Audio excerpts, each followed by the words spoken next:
Hey guys, welcome to the channel. If you're new here, you're very welcome. My name is Kuseme and this is the Get Ahead family. On this channel, I share insights on moving abroad through jobs and through studies. In today's video, oh my god, we have a recruiter in the house. Somebody say hallelujah. We have a recruiter in the house, and that's because I've been making series of videos about how I got a job in the UK, sharing insights about CV, how to write a CV, how to write a cover letter, and I've been attracting a lot of interest, people that are job hunting, especially in the UK. But if you're watching this video and you're not in the UK, it's fine. All recruiters think alike all over the world. So you can apply the lessons in this video and use it while you're job hunting. So Cam is a recruiter. I will allow him to introduce himself. You should really stay tuned if you're job hunting, or you know anybody that is job hunting, or you have a job or you want to change jobs. This is the video for you. So welcome back, guys. Let's get right into this video. Yeah.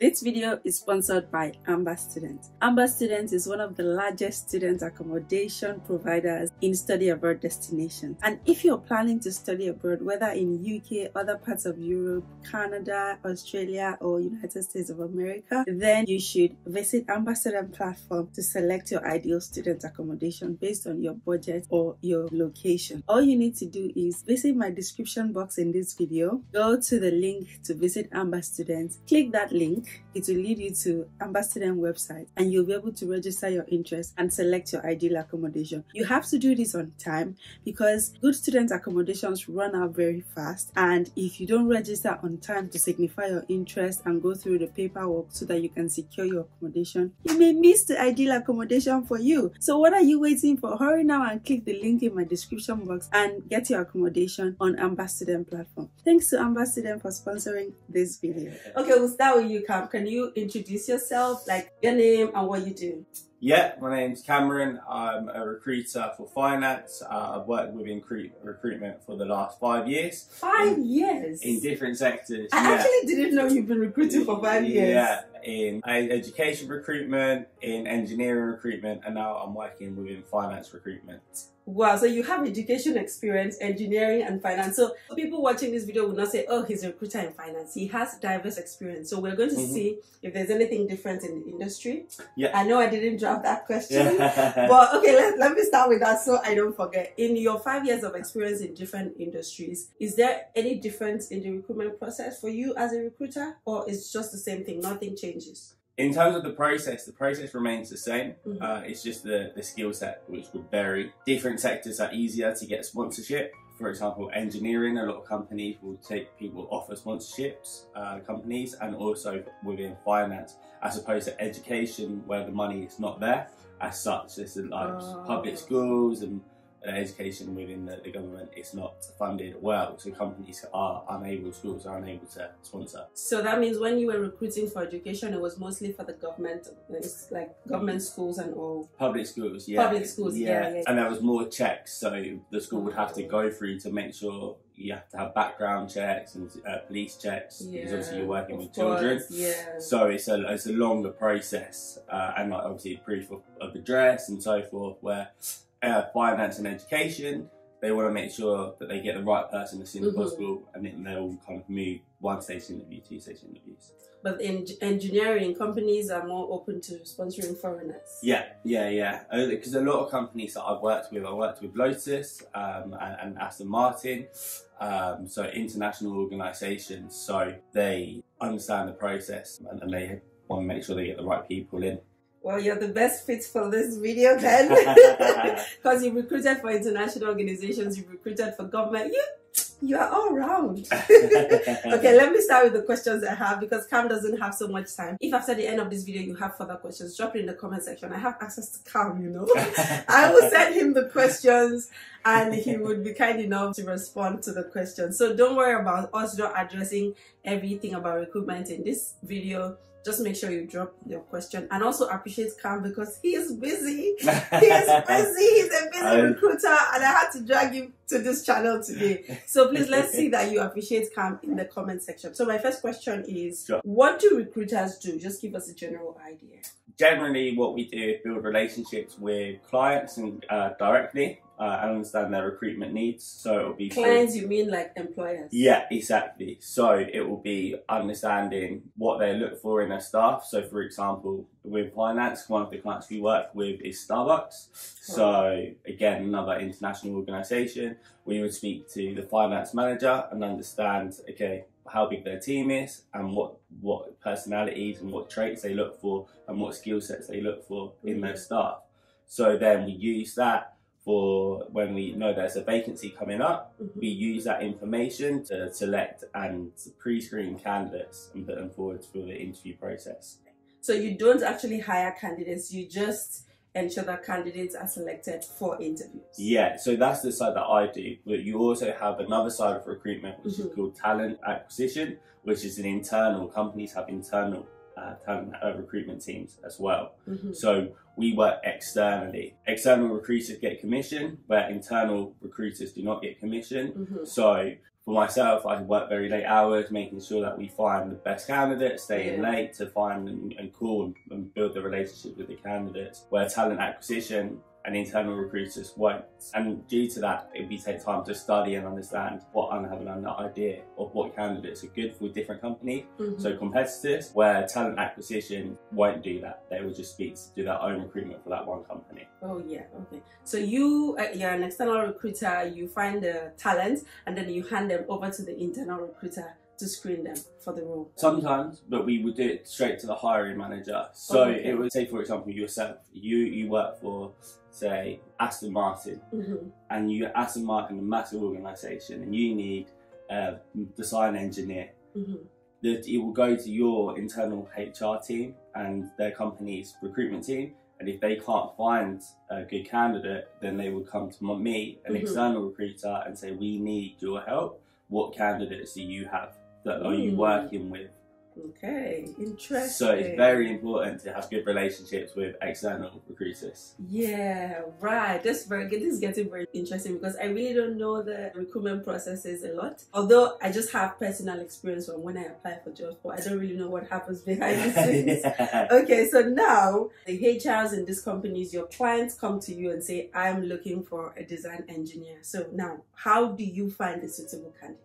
So what we will do is, from the information which they give to us, so we have a sit down or a face-to-face meeting, and we understand what this person will be doing on a day-to-day basis, what systems they use. So it could be CAD, AutoCAD, and we write down all the key essentials that we will need for the candidate to have to be able to do the job. Then we will go onto the job boards and we can search for relevant experience. So we can put this into it's called a Boolean, and it will search scan people's CVs. Hold on with that. What do you call the system? Boolean. That a Boolean search is what recruiters use, but there's multiple different systems. Basically, it searches for keywords for CVs. So we will understand, and here's where it separates the good recruiters to the bad recruiters, because you can understand what terminology or what they will be doing. Because maybe, for example, someone misses on their CV management accounts in finance, right? You could be doing bank reconciliations, but you don't mention that on your CV, but you put in accruals or you put in words that mean that you have been doing that. Your CV will show up onto our portal so we can find you. You know, Read or CV Library, recruiters have a different portal. So we search on Read. So all your CVs that are listed on Read or Total Jobs, we can scan your CVs to find out. So it is important for candidates or job seekers to actually register on these job boards and upload their CVs and cover letters. Yeah, 100%. That's how we find them. Recruiters will only be able to reach out to you if your CVs are on LinkedIn. But with LinkedIn, some companies don't have LinkedIn Recruiter. So it's harder. Only certain people, all these job portals are very expensive for recruiters to use and agencies to use. So LinkedIn Recruiter would be only used for very senior positions.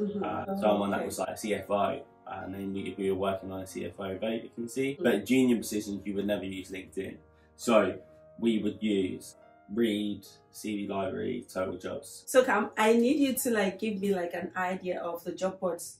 I know you've mentioned CV Library. reads.co.uk. Yeah. You've mentioned LinkedIn, Total Jobs. Which Jobs. one did I miss? Which other one do you use? They're the main ones. They're the main ones. Yeah. So it means if you're job hunting in the UK, you need to open a profile and upload your CV using keywords. On the job boards, we can search. You know, like how a candidate can search for a job? Yeah. We can search for candidates. Using keywords. Using keywords. So, for example, if I'm looking for a financial accountant, I will say, put in keyword financial accountant, and it will scan everyone's CV to see when they've done that as a job title, to make sure that they're relevant, because there's various different skill attributes you can be doing in different companies to companies. So to make sure you are relevant to the role, we can also add this company's system that they use. So they use like Oracle or SAP or Sage, and then we can, so then it basically, see if you have the skills. Yeah, exactly. So it's like a net. So you start with a small net, and then you widen your net. Interesting. That's very interesting. So now you do that search and you see lots of CVs with these keywords. What makes you single out a candidate out of the pool of those professionals? Yeah, so this is where the CV has to be written well to catch the eye, because as a recruiter, we look at maybe 100, 200 CVs a day.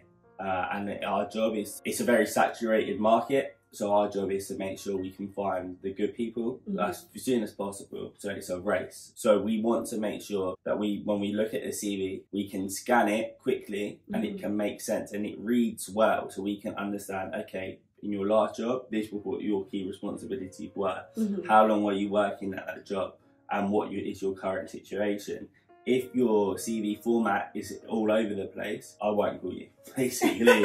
Do you select candidates that have pictures in their CV? This is another thing that I was going to mention. So, if you have a photo or a CV which is formatted with different layout to normal, you know, like the easiest layout, the best layout would just be your title and your experience downwards. If it's a CV which is broken up or has different colours, that is good if you're applying to the company directly. Because what will happen for a recruiter, if you send a CV to a recruiter, or if you apply to an advert which is advertised by a recruiter, they will have to edit your CV before they send it. And you don't want that, because it's time wasting. Exactly. Obviously, if someone is very appropriate for the job, they will take the time, right? Because the recruiter obviously wants to put the best person forward for the role. However, if it's a junior role, it's easier for, like, you know, to save time. Yeah, exactly. So now, you've talked about the format of the CV. It should be simple. From your 5 years of experience, what is the ideal number of pages of CV that you would select, or you think is appropriate? Two to three pages. Yeah, right. should be the maximum. Okay. It should be very clear and concise. Bullet points. Just on that as well, with the keywords, going back to the keywords, this is another thing which can harm job seekers with their CV, is if they put too many keywords, but it's not written out as in a practical sense. I have said this on my channel. I have said this on my channel. I have told them, don't just replicate the keywords, infuse them in sentences. Let me allow you to speak. I'm just so excited that I'm hearing from a recruiter's point of view. Yeah, because we want to hear when you have used this skill set, not just say, I have knowledge of Oracle, because anyone can say that, right? Absolutely. So you need to say to us, and it has more depth to your application, and it shows off your knowledge more if you can summarize when you have used this skill set, or what the system or what you used it for. For example, you can say, I processed 50 invoices through Oracle Sage with it weekly, rather than just saying processing invoices, right? Because that could mean anything. You could be processing 1, or you could be processing 100. But if you can process a high volume and the system, or the opposite, you just say knowledge of Oracle, knowledge of SAP. What does that mean? Do you know? Like, I could go and Google SAP and have knowledge of that. I have knowledge of that because I work in finance, but I couldn't use the system myself. Guys, let me know if you're feeling the way I'm feeling. Like, this is so much gem, because people might not know this. Actually, this point that you just made, I only started executing it in my CV recently. I didn't know that I have to, like, use numbers, figures in my CV and just tell them exactly how I apply the skill. Yeah. So Thank you for that. Okay, I think what you've already told us answers the next question, but just in case there's something else you'd like to add, the next question is, what do you think job seekers should do more to attract recruiters? I think being active on the job boards is good, making sure your CV reads well to attract. One thing that I would say that can be very damaging as well is if you apply for a number of jobs in the same applications, but there's no logic to your application. For example, I've had it before where I've had a candidate apply to 10 of the jobs that I'm working, but they're very different jobs. Because look, I appreciate that you want to find a job, so you are desperate, you're applying for anything. However, this will damage you because what we'll see is the same person. For example, for yourself, you know, you need to have value in your own application, right? And value yourself. So if you're applying for a management accountant and then say CFO role, you know, they're very different positions, right? So it's just when we will get notified for every job that you apply to if we advertise it. So then it can damage your case. Wow, but then how do candidates know the jobs that is advertised by the same recruiter? We don't know. We're just start hunting. Yeah, of course. So this is how you can tell. So when you read the job advert, a recruiter will say, I am representing my client, where a company will say, we would like you to join our team. So you have to read the contents of the job advert and that's how you can find out, you know, if it is a recruiter. Exactly, and it will say at the bottom of a recruiter's advert, please contact Cameron Johnson, or it will say the email address and the name. So that's how you can tell, and it will say the company as well. So it will say the company that I work for, and so you can search it will mention the recruitment company. It will say, not the employer. Yeah. So that means in every advert that you place as a recruiter, you put your name and your company there. Yeah. So guys, you need to be watchful. You need to take your time to read the job description and who is posting it. So at the end of the day, you cannot be applying for several jobs advertised by the same recruiter but different roles. Like, you need to apply to similar roles if it is the same recruiter. Please take note of that. I didn't know that could hurt somebody's chances. I've had it literally last week. I had it 3 times it's happened to me. 3 different applicants applied for the job, but they were living in London and the job was in Birmingham. So they didn't even read the address on the advert that I put, like the location. So this instantly, when I call them or I can see the CV and I can see that they're living in London, I say, okay, maybe they've moved, you know, they have the skill set. But as soon as they say, that they didn't realise the job. They didn't realise the location. So it's like, okay, well, you didn't read the job advert. So then I know from that, one, how reliable are you? How professional are you? And based on just one thing, you're already like judging them on all levels. Yeah, because I've been looking for a job before and I know what it's like. You want to, and it can be frustrating. However, it just has to be logic to your application, and you have to make sure it said just take time, just read it. It takes 5 minutes. Just read that to make sure that it's at least something that you could do. Talking about just reading, how many minutes do you basically dedicate to review one CV? Because you said you review at least 100 to 200 CVs a day. So you're searching for a candidate with keywords. How many minutes do you literally take to review a CV to know if you want to select it or not? I'd say like 2 to 3 minutes. 2 to 3 minutes? Yeah. Initially, right? So then it can be longer. So for example, it varies from job to job that you're working, right? So the most important thing is like what you want to see on a CV. When I open up a CV to see, okay, how much time should I be spending on this? Is, okay, is this person, is it clear that they are working currently or if they're not working? So to make sure the dates are clear and the format is clear. So, because there's a lot of time where sometimes they made a mistake on their CV where they have 2 jobs that have running dates as their person. So it's like, okay, it's unclear to know what their situation is. So with that, you spend less time looking at that CV because it's confusing. Yeah.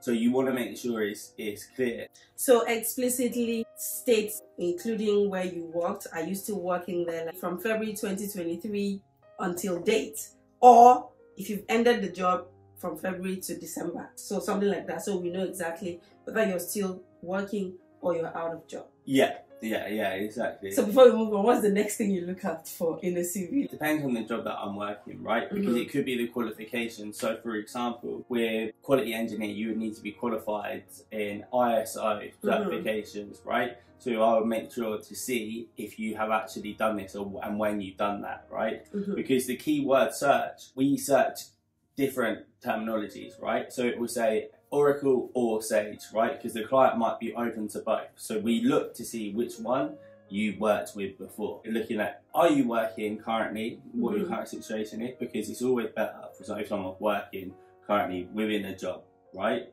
How long you've stayed at a job is important for us as well. For real? Yeah. Why? Yeah. So clients they want to see longevity. So they don't like people that move job to job to job, you know? So what is the length of period that you think is enough to say this person has stayed here for a while? At least a year and a half, 2 years minimum. But it can change, right? So say if you moved elsewhere for a promotion, then we can understand. Or if you've moved from a small company to say Nike or Adidas, you know, you're in fashion, or if you work from like a small financial company, or if you're in finance, you're in an accounting background or a practice, and then you go into industry. So that would make sense, the progression in terms of the career trajectory. However, if you've done the same role, or you've actually digressed in terms of the responsibility, so you've been a management accountant and then you go to being a junior accountant in your last role, that is a demotion. Yeah, it's like a red flag, right? Because it's okay, why have you done this? But however, we also do with contractors as well. So with contractors, it's a little bit different. See, but also with a contractor, my advice would always be to try and make sure you have 6 months work before moving on to another role. Wow, that's interesting. I didn't know that. You guys check that as well. Yeah. Whoa, stay in your job at least for a year, according to the recruiter. Okay. Over the years, what have you seen in people's CV that you think this is absolutely not necessary? Things that should not be included in a CV, like time-wasting information. I would say personal information within the UK. No one has on their CV if they are married, if they have children, if they have a wife, marital status. That doesn't mean anything. Status out. Yeah, doesn't mean anything to a company employer. If anything as well, now there's a big movement on diversity. Yep. So some companies obviously may have a diverse staff, so you could actually limit your opportunity by showing that. Wow. I haven't had that conversation myself, but I would assume so. That personal information, it's not necessary. It's not. What about date of birth, age? And date of birth, I wouldn't show. What about gender? No. Absolutely no. This is not even a new information. You guys should know this. So no personal information in a CV. I need to let Cam go now because in fact, Cam, we have spent 10 minutes of your time, unfortunately. Forgive us. No, that's fine. What is your role after you identify a candidate? So you've done the keyword search, you like this CV, you like this candidate. What do you do next? So then we will send the CV to the client. So we could call the client and say, look, I've spoken to Kuseme, this great candidate, you need to meet her, and then look to arrange an interview. So they will ask her. So you speak to the candidate first before you send the CV to the client? Yeah. So of course we have to get approval from the candidate, right? So we would tell, so if I called you, I will give you an insight in terms of the job, the pay, and make sure that it's something that you are happy with, me to represent you and to send your profile across to the client. So I would send that over to the client, and then I will call the client or email the client and say, this is a candidate that I think would be a good fit for the role, and look to get their feedback on the CV. On the CV, you reach out to the candidate. What is your preference? Is it to email the candidate or call the candidate? What is your preference over the years? Cool. Call. So phone number has to be there. Yeah. Phone number has to be there. So let's assume that you find a CV of somebody who is abroad. The person is really suitable for the job, and you know the company is willing to sponsor. Would you make an international call to that candidate, or you would just email the candidate? We would email the candidate. But the preference is call if you're within the UK. Yeah. So phone numbers are a must in a CV. Yeah. Great. Yeah, and that's another in terms of saving time. If someone's mobile number is not on their CV, and again it's a junior role, or I have a deadline, some clients will say to us, I want to see 5 CVs by the next day, or they give us dates when they want to interview the candidates, or say that they want to employ someone as soon as possible. But because we built the relationship with the client, so that's what the recruiter does. So it's very important to understand that a recruiter has already had a relationship with the company, and it's so saturated. A recruiter, to be given an opportunity by a company, will treat that like gold. Like, they won't want to jeopardize that by a candidate. So they will make sure that they have the best candidates possible. Now, because the company said they need to see 5 CVs, if there's no number there or no contact details, they're pointless. It's gone. Yeah, exactly. And also, sometimes you don't have time to send an email to someone saying you've applied for this job. Please have the number. You know, because we're busy with other things. We're speaking to other clients, meetings, in and out. You know. If I'm currently working and I apply for a job, and then you call me during work times, like myself, my phone is always on DND when I'm at work.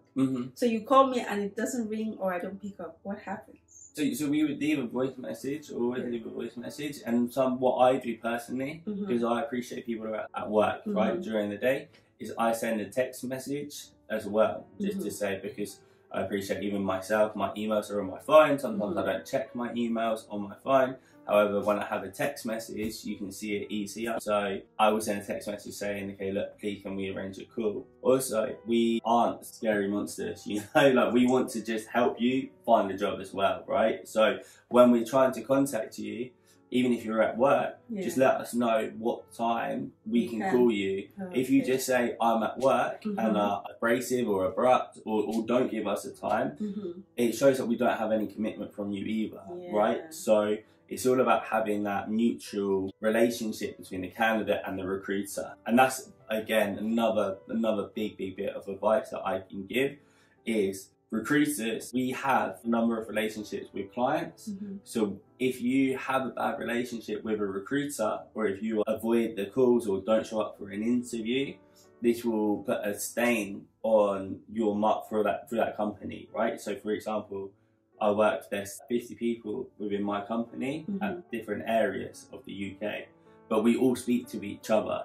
So if you say don't show up for an interview that we've arranged for you and didn't tell me before, right, or you ignore our communication, our calls, if you apply for someone else's job role and I hear your name, we speak internally and we will say, oh, I say, no. Yeah, and I say, don't put this candidate forward. That's why my biggest tip is just to say, like, obviously be as honest as you can with a recruiter, and they will help you back internally, you know. And that's why I say, look, is I've missed interviews before, or I've had trains cancelled. But if so the communication is key, because as soon as you act unreliable to a recruiter, then it's harder for us to use you again. Wow, this has been so interesting. I need to let Cam go now, unfortunately. If you guys have any questions in the comment section, drop it and then I'll send it to Cam. Like Cam said, he works in recruitment and currently in finance, right? Yeah. So would you like people to reach out to you directly? Yeah. They can reach out to me in terms of what with their CVs and stuff. Like if they are job hunting and they're in finance? Yeah, they can connect with me on LinkedIn. Yeah. So we're going to leave your LinkedIn profile in the video, so you'll go look for Cam if you're in finance. Yeah. And if you're not searching for jobs in the finance industry, can you refer them to other recruiters? Is that something that you're willing to do? Yeah, I mean, it's harder for us to do that because we're different sectors. Yeah. But if they have any questions, and they can drop me a message. If I have time, I'll be happy to help. They are going to drop you lots of messages. Okay. I'm just telling you ahead. But no pressure, you don't always have to respond. Just do the one that you can. Yeah. We're really grateful for your time. One final question. So do you really have an influence on employers or your clients hiring a particular candidate? 100%, yeah. 100%? 100%. So there is times where, even myself, where a client has maybe seen a candidate's CV, which we put forward, and said, no, I don't want to interview that candidate. And then I call the client and I say, okay, well, look, this is why I think you should, by having a conversation with the of what your skill sets are. Yeah. And basically that way they will trust us on why we think that you could be a good fit. And I've had people actually then get offered the job where the clients initially said, no, I don't want to interview them. Also, when you speak to a recruiter initially, it depends, some recruiters may be different, but the best recruiters will have a 5, 10, 15 minute conversation with you to understand your salary bracket of what you're looking for, your sponsorship situation, what visa you're on, and it's important as well that you're clear to, like with us, so we know what your situation is. So if you just say tier 1 visa or tier 2 visa, you know, that means nothing. You know, we have to understand, okay, well, how long is that valid until? What is the situation? Because these are the questions that we're going to get asked by the client as well. So, and if we say, oh, I don't know, and we have to go back to the candidate, you might then be at work, we can't get through to you. Meanwhile, other people are applying for the job, but we have that information, you know, or the client, they use other agencies as well. So it damages your application. So I've had it before where I speak to candidates and they say that they don't want to speak for 5-10 minutes, or they just want to know about the job or want to know the money. But it's important that you're open for that conversation, because maybe you're not suitable for the job. So what I would do, if when I call the candidate, I will make note, do they drive? What have they done before? What salary they're looking for?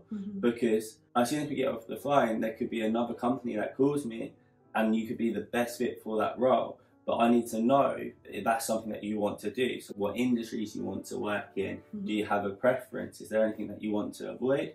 Because we work to help you. Even though recruiters get paid for placing candidates, ultimately we want to make sure that the right person gets the job, you know? So we will take time to make sure that they can actually do the job, and also make sure that it's something that they want to do. I hope that makes sense. So that makes a lot of sense. So at the end of the day, would you advise candidates to reach out to recruiters on the job board?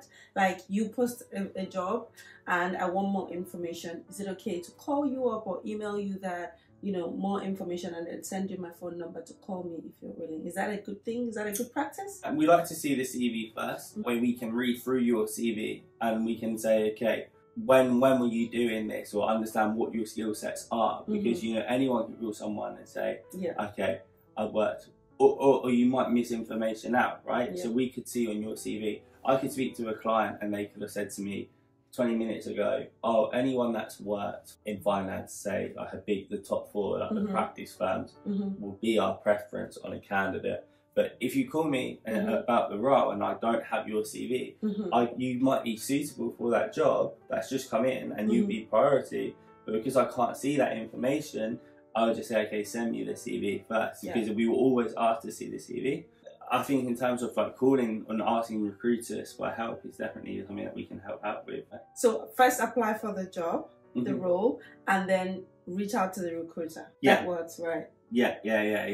Thank you so much, Cam. I didn't want to end this video. I am so sorry I've taken so much of your time. No, that was not the plan. It's good. I literally thought this video would be 15 minutes, but you see so much information, and left to me, I'll still be asking you questions. So guys, I appreciate Cam in the comment section. Like he said, you can reach out to him on LinkedIn. I'm going to get his LinkedIn handle so I can put it on the screen for you guys. And you can also check the description box. I could drop it there as well. Check this channel. You know, I have videos on CV, how to write your CV, how to write your cover letter, and so much from how to find a job. He has mentioned job boards that you should make sure that you register on and upload your CV. And drop any questions that you may have. Cam would be very happy and willing to answer them. Thank you so much, everyone, for staying tuned. Thanks for watching. Thank you so much, Cam, for coming. All right, bye guys. Cam, ask them to subscribe to the channel. Subscribe to the channel. Link below. Like below. Thank you so much.